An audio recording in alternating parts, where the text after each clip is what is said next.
Hey guys, how's it going? So, if you didn't know, I have been a primarily piano teacher, sometimes vocal, but generally speaking, private piano teacher for the last 4 pushing 5 years. And usually I'd done it through a third party, but since COVID started, I've been doing it online through either Zoom, Skype, or Google Hangouts, just between me and the student.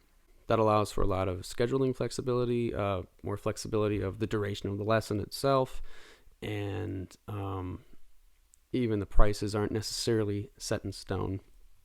We can work something out, generally speaking. So it's become just a lot more enjoyable process for me, and I think for the student as well.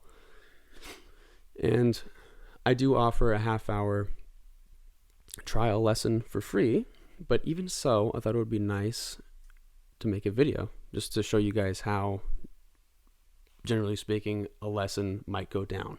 Now, for this video, I'm going off the assumption that the student is a young adult to adult, and they know at least the names of the notes. They know C, D, E, F, G, A, B. You don't even necessarily have to know the flats and the sharps.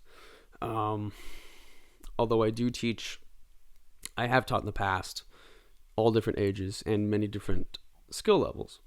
If I do think that you are ready for another teacher and there's nothing else I have left to really teach you myself, then I'll be honest with you and I'll probably refer you to someone else. But we will cross that bridge when we get to it. So that being said, let's see what we got.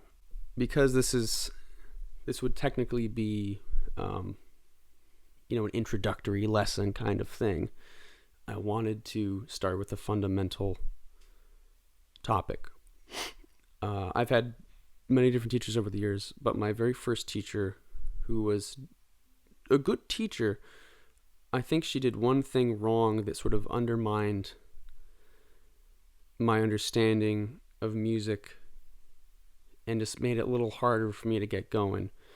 And that was, she was one of these teachers who would be like, "Hey, Emmett, put this finger here, put that finger there.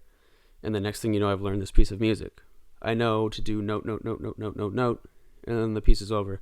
But I don't know why it sounds the way it does, what the significance is." It's a lot like if I had memorized a sentence in English, but I didn't speak English. I could memorize the sounds, but it would be much harder to remember because it held no meaning for me. And the process of how I got there is obviously completely lost on me.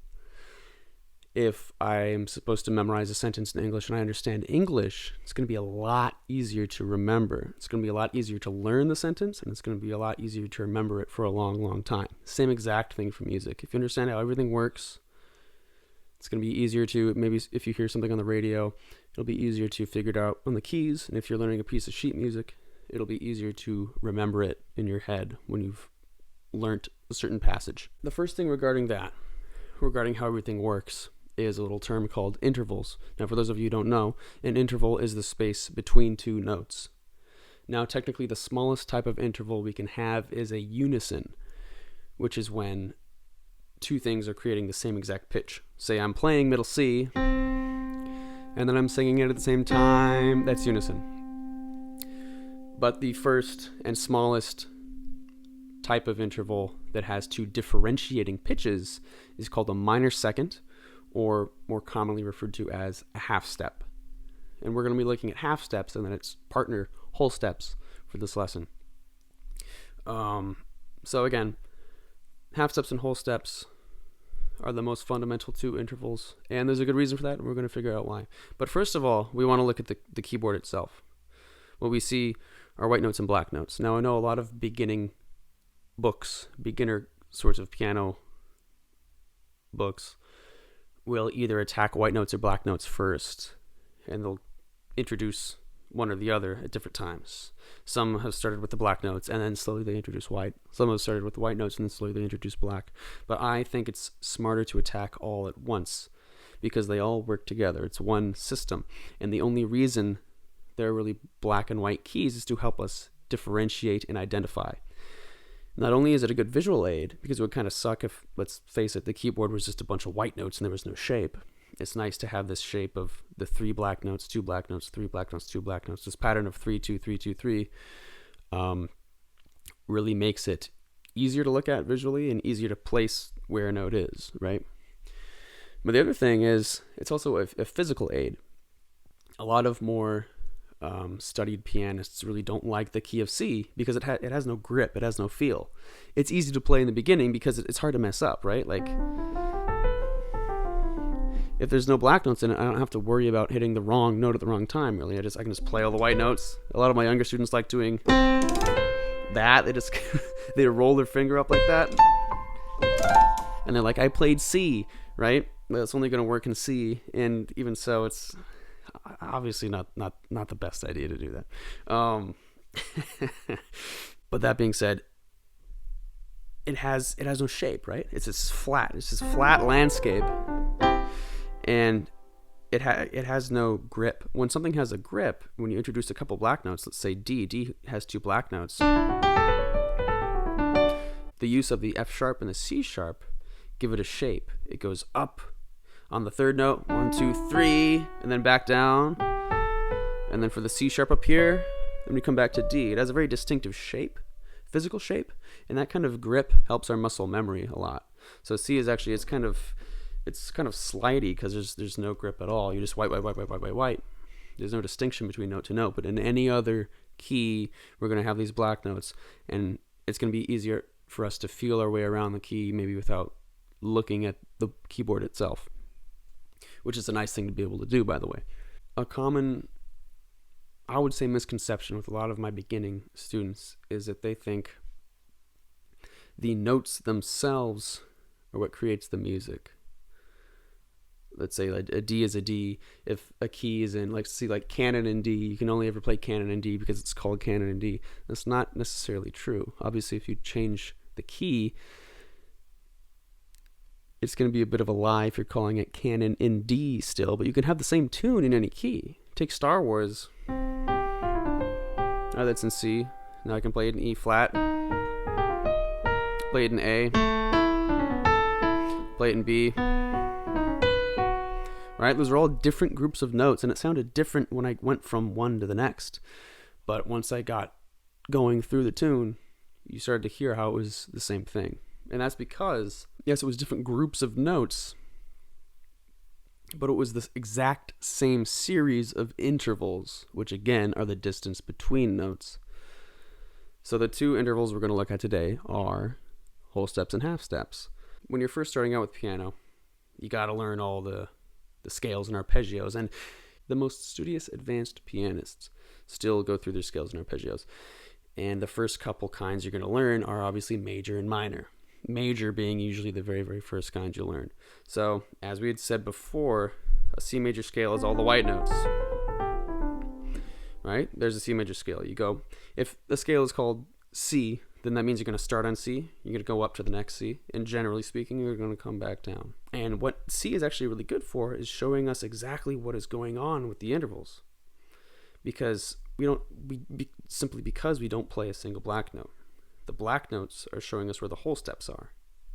Between C and D, there's a whole step because there's a black note there. Between D and E, there's a whole step because there's a black note there. But between E and F, there's no black note, right? So there's our first half step. So far we have one whole step between C and D, one whole step between D and E, that's 2 whole steps, and then a half step between E and F. Now, just based off this visual aid of the black notes, we have 3 black notes here, right? The pattern of black notes is always 2, 3, 2, 3, 2. So if we have 3 black notes here based off that same logic, we're going to have 3 whole steps, right? We had 2 whole steps, a half step. We're about to have 3 whole steps. One between F and G, one between G and A, and one between A and B. And then, as I said, we need to reach that same pitch again, just an octave up.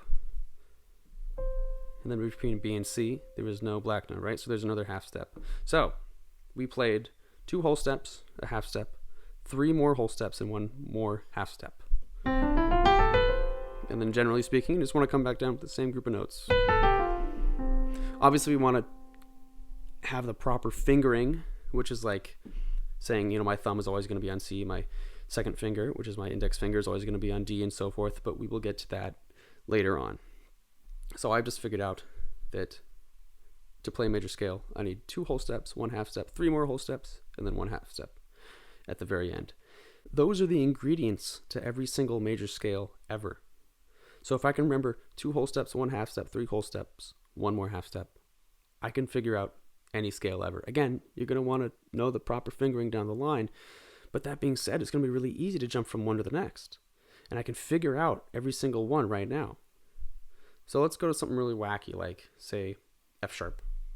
So if I start on F sharp, that means I'm going to go up to the next F sharp, and then I'm going to come back down. Major scale. So what do I need in the beginning? I need 2 whole steps.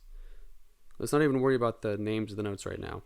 Let's just go from this guy and then up. Where do I need to go? If I go here, there's nothing in between, right? So that would be called a half step. That's wrong. I need a whole step. So I need to jump over this guy. I need to go from here to here. There's my first whole step. Now I'm here. I need 1 more whole step. Again, if I go to this guy, there's no note in between. There's a half step. That's wrong. I need 1 more whole step. So I'm going to go to this guy. That's my second whole step. So the first 3 notes of the F sharp major scale are... Now I need my first half step. We had 2 whole steps, 1 half step. So I can't do this. This would be a whole step because I'm jumping over this guy. Now we need the half step, which, yes, it sounds bad together, but this is the correct next note. Whole step, half step. Now, if you remember, I need a sequence of 3 whole steps. So I'm going to skip over this guy to get to this guy. Whole step. I'm going to skip over the D to get to this guy. Now I need 1 more whole step. I'm going to skip over this guy to get to this guy. It doesn't matter if it's black or white. As long as there's 1 note in between, that's a whole step. Now, I need to get to this guy, right? So, there's my final half step. 2 whole steps, 1 half step, 3 more whole steps, and 1 final half step. That is the F sharp major scale. Now, just as an interesting aside, in the F sharp major scale, and in every scale, you want 1 of every letter name to occur. Sometimes this can get tricky, especially when you get into predominantly black note land. So, if you want to do the names of the notes, it's F sharp, G sharp, A sharp, B, C sharp, D sharp, and I know we all know the black notes to be, generally speaking, the sharps and the flats, which they are, but sometimes this can be E sharp, which leads us to F sharp. Because if this weren't E sharp, then this would be F, and then this would be F sharp. And we don't want to go D sharp, F, F sharp. We want, again, every letter name. So it's D sharp, E sharp, F sharp. So if you can remember that, 2 whole steps, 1 half step, 3 whole steps, and 1 more half step, you've mastered, theoretically, every single major scale there is to know. I hope that was enlightening. And I teach, just to let you guys know, I do teach classical. I've taught a little jazz. I do a lot of charts. I do sheet music. I do rock. Actually, one of the schools that I taught at for a long time was School of Rock, and so there was a lot of rock music. But even with some of my students, we would be learning classical repertoire just in our lessons, and then they'd be doing rock shows also. So we can do anything you want. You can figure out anything you want. We can talk about anything you'd like to. My information will be down below, and hope you've learned something from this, and have a nice day.